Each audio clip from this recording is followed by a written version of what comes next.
Basically simple, لونگ، very affectionate, اور بہت اس میں رکھ رکھاؤ، وزاداری، جو آج کل کی جنریشن میں کم، بہت کم.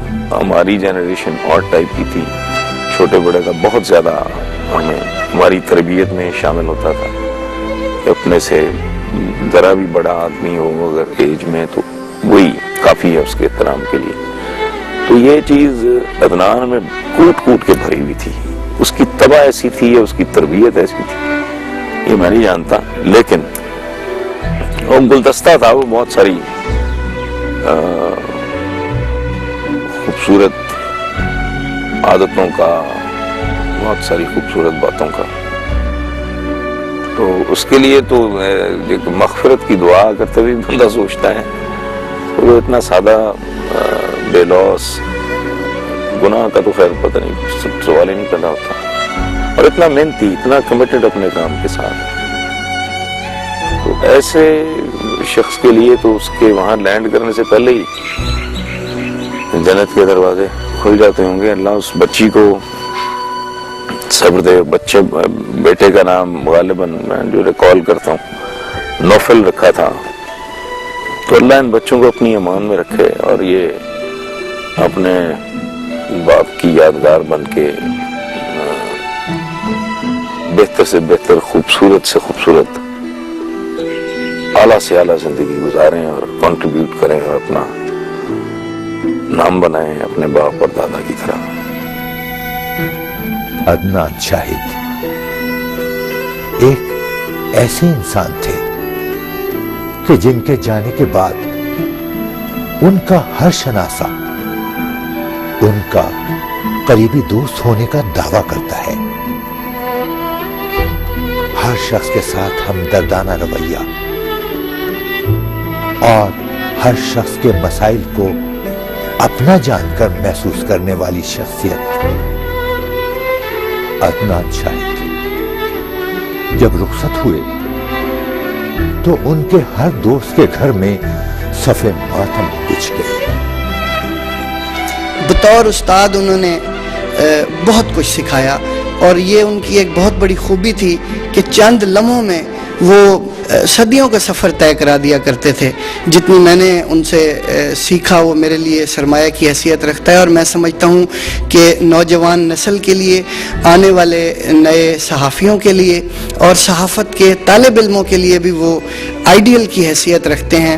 اور ان کے جو نقش قدم پر، ان کے قائم کردہ اصولوں پر، روایات پر اگر عمل پیرا ہوا جائے، کیونکہ انہوں نے جدید صحافتی رجحانات سے بھی اپنے آپ کو ہم آہنگ رکھا، نہ صرف خود کو بلکہ انہوں نے اپنے سٹاف تک بھی وہ علم اور جدید ترین جو دنیا کے صحافتی رجحانات ہیں ان کو پہنچانے کی کوشش کی.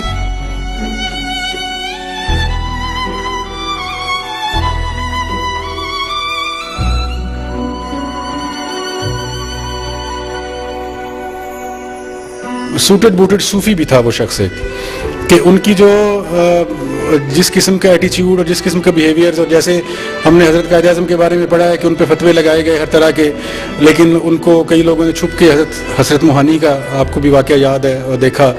تو یہ بھی ان نوجوانوں میں سے تھے اور ان شخصیات میں سے تھے جو باہر سے تو بڑے ماڈرن اور بڑے سوٹڈ بوٹڈ اور بڑے آپ کو روشن خیال اور آزاد خیال محسوس ہوتے ہیں، لیکن انفیکٹ وہ اللہ کے بہت ہی قریب میں سمجھتا ہوں، کیونکہ جو ان کے بہت قریب لوگ تھے جنہوں نے اپنے ایکسپیرینسز بتائے، اس کتاب میں شامل ہیں بعض اوقات، بعض یہاں وقت نہیں ہے اس کی تفصیل بتانے کا.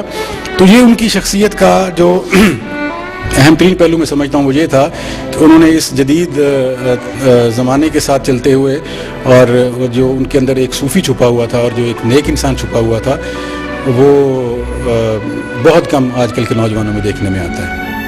انگلش ڈیلی دا پوسٹ کے مدیر کی حیثیت سے بھی انہوں نے اپنی پیشہ ورانہ صلاحیتوں کا لوہا منوایا. اس سے قبل خبریں میں بھی مدیر اور کالم نگار کی حیثیت سے ان کے مداحوں کی کمی نہیں تھی. میں نے بہت کم لوگ ایسے دیکھے کہ جو اپنی شخصیت کے حوالے سے اور ایک انسانوں کے ساتھ اپنے ताल्लुक़ के हवाले से या इंसान से इंसान का जो रिश्ता है उस ज़मन में जितना उनका ह्यूमन और एक इंसानियाती एक रिलेशनशिप बनता था, और जिसमें मैंने बड़ा हार्डली उन्हें कभी लूज टेम्पर जो करते हुए नहीं देखा। गुस्से के आलम में मैंने देखा कि हमेशा वो एक पुट अप करते थे फेस, और गुस्सा जो है मैंने बहुत कम उनमें देखा। मगर इसका मतलब ये नहीं था कि वो कोई प्रोफेशनली जो है वो स्ट्रांग नहीं थे, बल्कि बहुत स्ट्रांग थे। और ख़ास जो मैंने एक बात उनमें देखी वो ये थी कि एक जो डेमोक्रेटिक स्पेस चाहिए होती है एक लोगों को एक न्यूज़ रूम में, या ज़ाहिर एडिटर हर वक्त तो न्यूज़ रूम में नहीं होता, एक सिलसिला है, फिर रात को देखना पड़ता है रात वाली टीम को, और वही जो है सुबह फिर उसकी एक लिहाज से एवेल्यूएशन होती है कि कैसा काम हुआ, उसको कंपेयर करना पड़ता है अपने कंपेटिटर्स के साथ। तो इन तमाम हवालों में मैंने देखा कि एक तो वो बहुत ज़्यादा स्पेस देते थे, और आदमी एक बड़े एतमाद के साथ जब वो एक जिम्मेदारी आपको दे दी उन्होंने, तो फिर वो इंटरफेरेंस नहीं करते थे बल्कि खेलने देते थे, और जिसका नतीजा ये निकलता था कि हमेशा जो प्रोडक्ट बनती थी वो अच्छी बनती थी।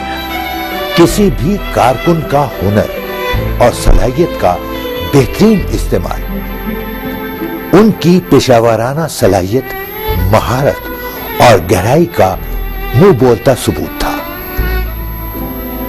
अदनान शाहिद दूसरों के दुख दर्द या मसाइल को हमेशा अपना दुख और अपना मसला बना लेते थे। एक बड़े सहाफती खानवादे से ताल्लुक रखने के बावजूद उनकी आजिज़ी बेमिसाल थी। अदनान शाहिद साहब के साथ मेरी चंद मुलाकातें थी, और मैं जब भी उनसे मिला तो हर बार ये महसूस करता था कि मैं इनसे पहले क्यों नहीं मिला। वो बड़े ही जानदार किस्म की पर्सनालिटी थी, पढ़े लिखे आदमी थे, मोहब्बत करने वाले आदमी थे, और जो मैंने उनकी एक नई खूबी डिस्कवर की वो अमेरिका में की। वो अमेरिका मैं उनके साथ गया था, वहाँ पे मैंने महसूस किया कि वो एक बहुत अच्छी रूह के इंसान हैं, बहुत ही मोहब्बत करने वाले आदमी हैं। हमारे को छोटे मोटे मसले होते थे तो फौरी तौर पर अदनान शाहिद साहब सामने आ जाते थे, और वो किसी चीज़ की परवाह नहीं करते थे। मसलन अगर उन्हें अपनी जगह छोड़नी पड़े तो अपने सीनियर को दे देते थे, वहाँ पे पैसे खर्च करने पड़े तो सबसे पहले अदनान शाहिद अपनी जेब में हाथ डालते थे। किसी को कोई प्रॉब्लम हो गया, मसलन मेरे पास अगर फ़र्ज़ करें कपड़े मेरे गुम हो गए हैं, तो अदनान शाहिद साहब अपनी शर्ट लेके हाजिर हो जाते थे कि ये लीजिए आप ये इस्तेमाल करके देखें। तो हर जगह पे मैंने ये महसूस किया कि वो एक बहुत ही अच्छे हमसफ़र है, और ये एक नया पहलू था जिससे मैं इससे पहले वाकिफ़ नहीं था। इसके अलावा जब उनके साथ टेलीफोन पे बात होती थी तो नई किताबों का मुझे हवाला देते थे कि ये किताब मैंने पढ़ी है, बहुत अच्छी बात है। बाज़ औक़ात ऐसा भी होता था कि वो ये कहते थे कि आपने फ़लाँ आर्टिकल पढ़ा है, किसी भी हमारे जो कोलीग होते थे उसके, तो मैंने अगर नहीं पढ़ा होता था तो अदनान शाहिद के कहने पर मैं वो आर्टिकल पढ़ता था, और मुझे महसूस होता था कि ये ना सिर्फ इनका ये ज़ाती तौर पे बहुत अच्छे आदमी बल्कि इंटेलेक्चुअली भी बड़े शानदार इंसान हैं। कुछ ऐसी मुलाकातें भी उनके साथ हुई कि जिसमें उन्होंने जर्नलिज्म के बारे में बड़ी बातें की जो मेरे लिए बड़ी हैरानकुन थी। हमारा अमूमन तसव्वुर ये होता है कि जो सेठ का बेटा होता है या जो अखबार का या टेलीविज़न के मालिक का बेटा होता है उसको इतनी चीज़ों का पता नहीं होता, लेकिन अदनान शाहिद एक आप ये समझें कि ऐसा जर्नलिस्ट था जो पैदाइशी जर्नलिस्ट जिसको कहा जा सकता है। उनके अंदर जर्नलिज्म की बड़ी क्वालिटीज़ थी, और वो जर्नलिज्म के ऐसे एंगल्स बताते थे कि जिनका हम जैसे लोगों को जो प्रैक्टिकल जर्नलिज्म में जिन्होंने अपनी ज़िंदगी का आगाज़ किया था उनको नहीं पता था। अदनान शाहिद इसमें कोई शक नहीं कि शाहिद फैमिली जो है उसके लिए बहुत नुकसान है उनका या दुनिया में ना होना, लेकिन उससे ज़्यादा नुकसान इस जर्नलिज्म को है, क्योंकि अगर अदनान शाहिद इस जर्नलिज्म में होते, आज जिंदा होते और इस जर्नलिज्म के अंदर एक्टिव होते तो ये जर्नलिज्म बहुत बेहतर होती। वो बेसिकली सिर्फ आप ये समझे कि ज़िया शाहिद साहब का मुस्तकबिल नहीं थे, वो इस पूरी जर्नलिज्म का मुस्तकबिल थे, और मुझे अनफॉर्चुनेटली ये कहना पड़ता है कि आज वो मुस्तकबिल हमारे साथ नहीं है। सब कहाँ कुछ लालो गुल में नुमायां हो गए, खाक में क्या सूरतें होंगी कि पिन्हा हो गई।